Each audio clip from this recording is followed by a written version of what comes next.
Assalamualaikum warahmatullahi wabarakatuh.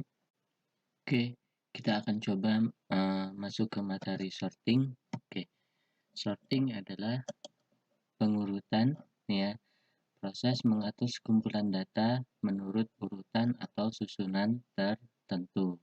Ya, oke. Untuk sorting itu bisa saja datanya urutannya dalam keadaan menaik atau disebut sebagai ascending, ya, maupun menurun atau disebut juga sebagai descending. Nah, jadi ascending itu menaik, yaitu urutan data yang disusun mulai dari nilai yang terkecil sampai nilai yang terbesar. Sedangkan descending kebalikannya, urutan dari data yang disusun dari nilai yang terbesar hingga terkecil. Sebagai contoh, apakah data ini sudah terurut 3, 1, 4? Tentu saja belum ya, karena tidak dalam keadaan ascending ataupun descending. Kemudian apakah data ini dalam keadaan terurut? Ya, tentu saja data ini sudah dalam keadaan terurut. Untuk materi saat ini, kita akan bahas salah satu metode untuk pengurutan data, itu metode bubble sort, ya. Oke, jadi bubble sort ini metode pengurutan yang paling mudah, ya. Metode pengurutan yang membandingkan elemen yang sekarang dengan elemen-elemen berikutnya, ya. Oke, untuk pembandingan elemennya bisa dimulai dari data awal atau bisa juga dimulai dari data yang paling akhir, ya. Anda bisa tentukan nanti.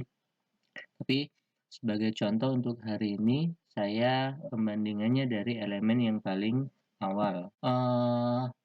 Untuk bubble sort ini mudah, ya. Apabila elemen sekarang lebih besar, ya, atau lebih kecil, itu tergantung kita mau urutannya menaik atau menurun, ya, dari elemen berikutnya. Jadi apabila elemen sekarang lebih besar atau lebih kecil dari elemen berikutnya, maka posisinya perlu ditukar. Tapi jika tidak, maka posisinya tetap. Nah, kita langsung saja contohkan untuk metode pengurutan bubble sort, ya. Contoh, saya punya data, nilainya berikut 2, 3, 4, 1. Nah, nilai ini tentu saja tidak dalam keadaan terurut. Nah, kita akan coba mengurutkan data ini menggunakan metode bubble sort, ya. Nah, nanti pengurutannya yang kita lakukan, ya, hasilnya itu dalam bentuk urutan ascending. Ascending tadi apa? Ascending itu menaik, ya, dari nilai terkecil sampai nilai terbesar. Nah, sebelum saya mulai, saya akan jelaskan dulu, ya, untuk penyelesaian, ya, Anda bisa menggunakan langkah-langkah, ya. Jadi langkah itu didapat dari jumlah data dikurang dengan 1. N dikurang 1. N ini adalah jumlah data. Contoh, datanya itu ada berapa? Ada 4. Maka langkah maksimal, ya, langkah maksimal untuk pengurutan datanya itu berarti jumlah data. Contohnya di sini ada 4 dikurang dengan 1. Berarti ada 3. Ya, jadi langkah maksimal ada 3. Kenapa langkah maksimal? Karena bisa saja data ini kita urutkan menggunakan bubble sort, di langkah pertama itu sudah dalam keadaan terurut, ya. Jadi tergantung dari data awal ini, ya. Nah, jadi kita ambil langkah maksimal saja di sini. Langkah maksimal yaitu N dikurang 1, jumlah datanya dikurang dengan 1. Contohnya ini ada 4, 4 dikurang 1 menjadi berarti 3. Langkah 1 nanti berarti langkah 2 dan juga ada langkah 3. Oke. Oke. Di sini sudah saya siapkan template-nya ya. Ya. Contohnya nanti biar lebih mudah memahaminya untuk bubbleshot ini. Nah, di sini ada indeks. Indeks itu dimulai dari 0. Jadi data ini 2, 3, 4, 1 misalnya kita masukkan ke dalam array atau list, tentu saja memiliki indeks. 2 ini berindeks 0, 3 itu berada di indeks 1, 4 berada di indeks 2, dan 1 itu berada di indeks 3. Jadi sebagai bantuan saja. Ya, oke. Nah, jadi tadi yang penting kita harus tahu dulu langkah maksimalnya. Ya, langkah maksimal didapat dari jumlah data dikurang dengan 1. Ya, oke, sebagai contoh 4 dikurang 1 berarti ada 3 langkah penyelesaian. Nah, di dalam setiap langkah penyelesaian itu memiliki baris. Ya, di setiap langkah penyelesaian itu memiliki baris penyelesaian juga. Nah, baris penyelesaiannya itu didapat dari baris sama dengan L. Ya, untuk langkah 1 ya.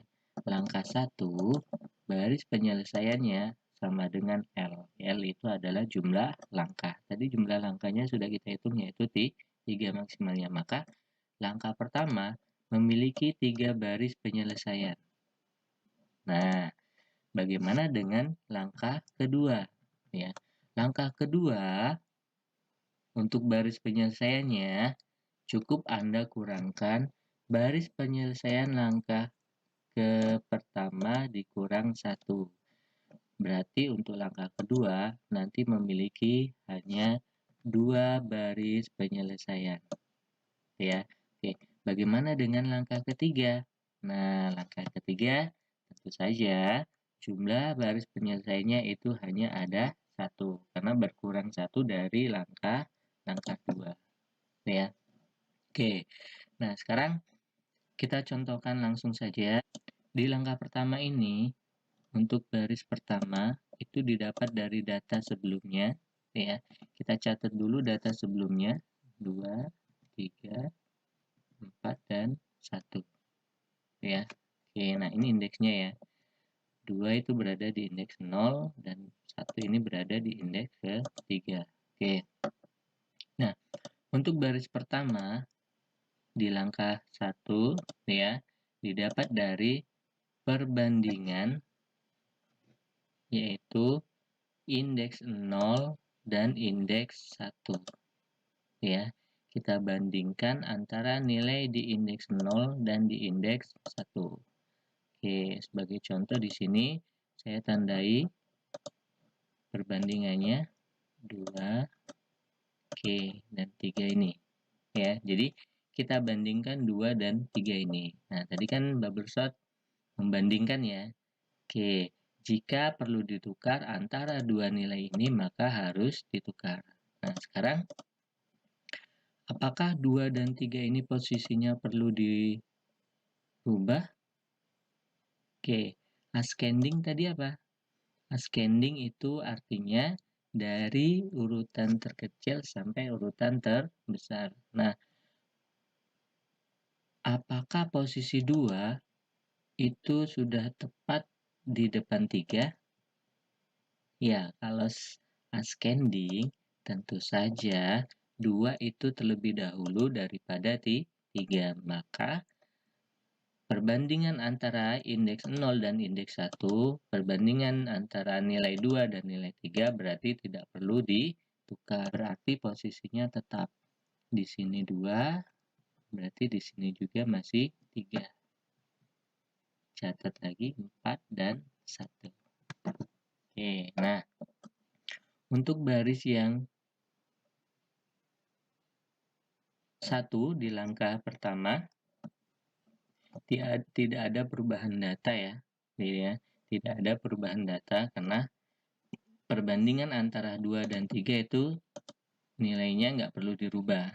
Ya, antara 2 dan 3 nggak perlu dirubah. Oke, nah selanjutnya kita sudah dapat tadi baris pertama nilainya adalah ini. Bagaimana dengan baris yang kedua.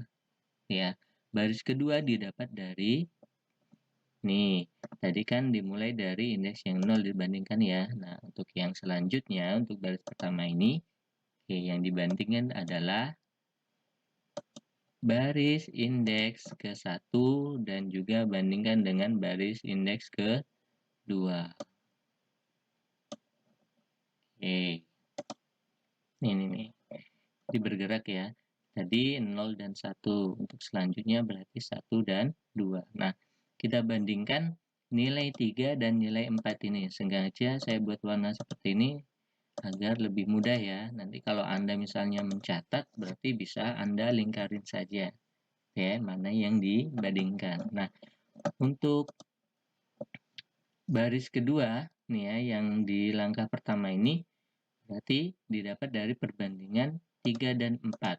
3 dan 4 apakah perlu dirubah? Kalau ascending tadi menaik ya dari kecil ke besar, berarti nggak perlu dirubah. 3 itu akan tetap di depan 4. Berarti untuk baris kedua masih tetap datanya.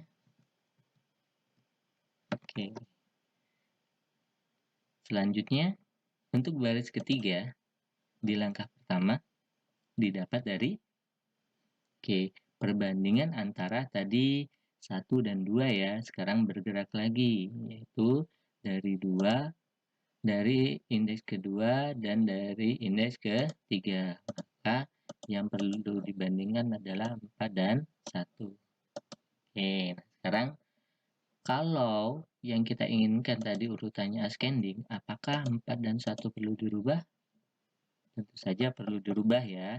Oke, yang mungkin 4 dulu baru 1 kalau ascending. Ascending kan menaik ya. 1 dulu baru 4. Maka datanya 2. Oke, nilai 2 dan 3 ini tetap karena yang dibandingkan itu hanya 4 dan 1. Maka itu saja yang harus berubah. Maka di sini karena berubah, maka di sini 1 dan di sini 4. Oke, nah ini baris terakhir di langkah pertama.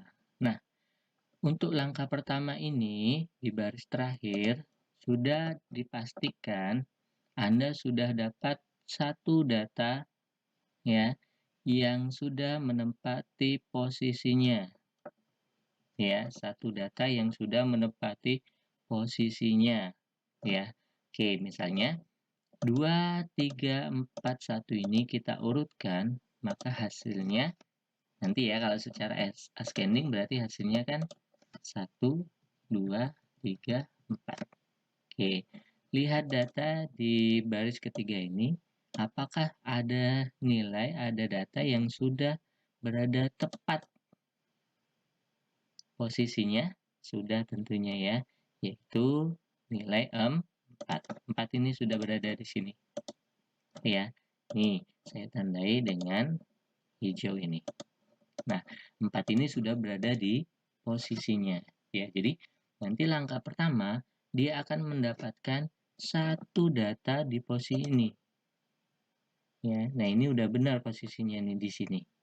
Ya, 4 sudah di sini, berarti udah benar ya. Nah, tapi bisa saja di langkah pertama ini, ya, semua data ini sudah berada dalam posisi tepat. Ya, sudah berada di dalam posisi yang tepat. Oke, berarti untuk pengurutan datanya berarti hanya dalam satu langkah. Nah, kalau dilihat dari data ini kan baru 4 ya. Baru 4 ini yang berada di posisinya. Maka kita belum selesai sampai di langkah pertama. Kita akan lanjut lagi di langkah kedua. Nah, berarti nanti di langkah kedua akan mendapatkan nih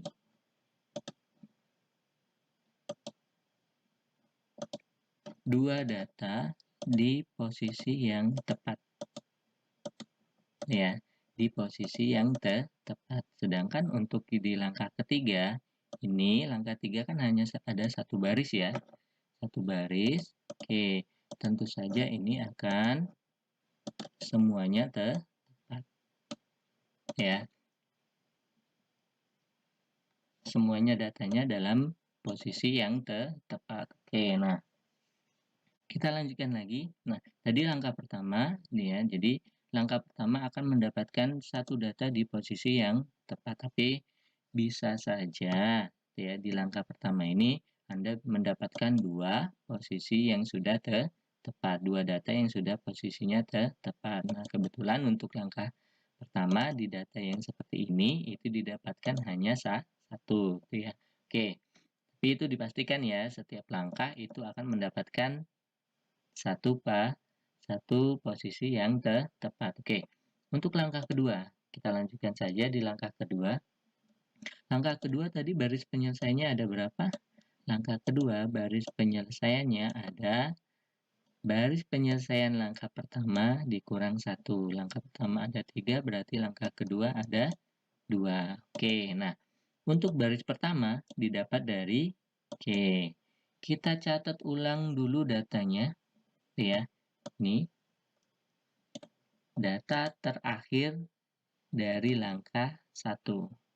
Tentu saja berada di baris terakhir, yaitu baris di 3. Oke, kita catat ulang. 2, 3, 1, 4. Untuk baris pertama di langkah kedua, ya, didapat dari perbandingan dari nilai indeks yang 0 dan juga nilai indeks yang ke-1, ya. Maka yang dibandingkan yang mana? Oke, tentu saja yang dibandingkan adalah 2 dan 3. Ya, 2 dan 3 ini dibandingkan. Jadi, di setiap langkah nanti akan kita mulai dari awal lagi. Ya. Nah, di langkah kedua kita mulai dari awal lagi. Perbandingannya yaitu dari indeks 0 dan juga di indeks yang 1. Apakah 2 dan 3 perlu dirubah? Oke, karena ascending nggak perlu ya, maka di sini 2, 3, 1, dan 4. Nah, 4 ini saya buat warna hijau. Kenapa? Karena ini sudah berada pada posisinya, gitu ya.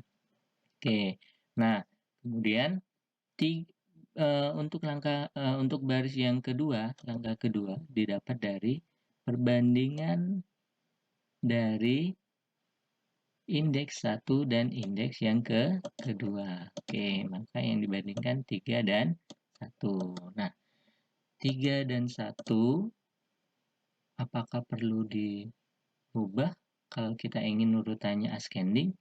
Perlu ya. Oke, berarti di sini 2, di sini 1, di sini 3, dan di sini 4. Nah, lihat 3 dan 4 itu sudah berada pada posisi yang tepat. Ya, jadi tadi ya saya sebutkan di setiap langkah akan mendapatkan satu nih ya, minimal akan mendapatkan satu data yang berada di posisi yang tepat. Kalau tadi di langkah pertama kita sudah dapatkan 1, di langkah kedua berarti akan mendapatkan 2. Di langkah ketiga berarti akan mendapatkan 3. Kalau 3 ini sudah dalam posisi yang tepat, berarti satunya juga akan tepat. Oke.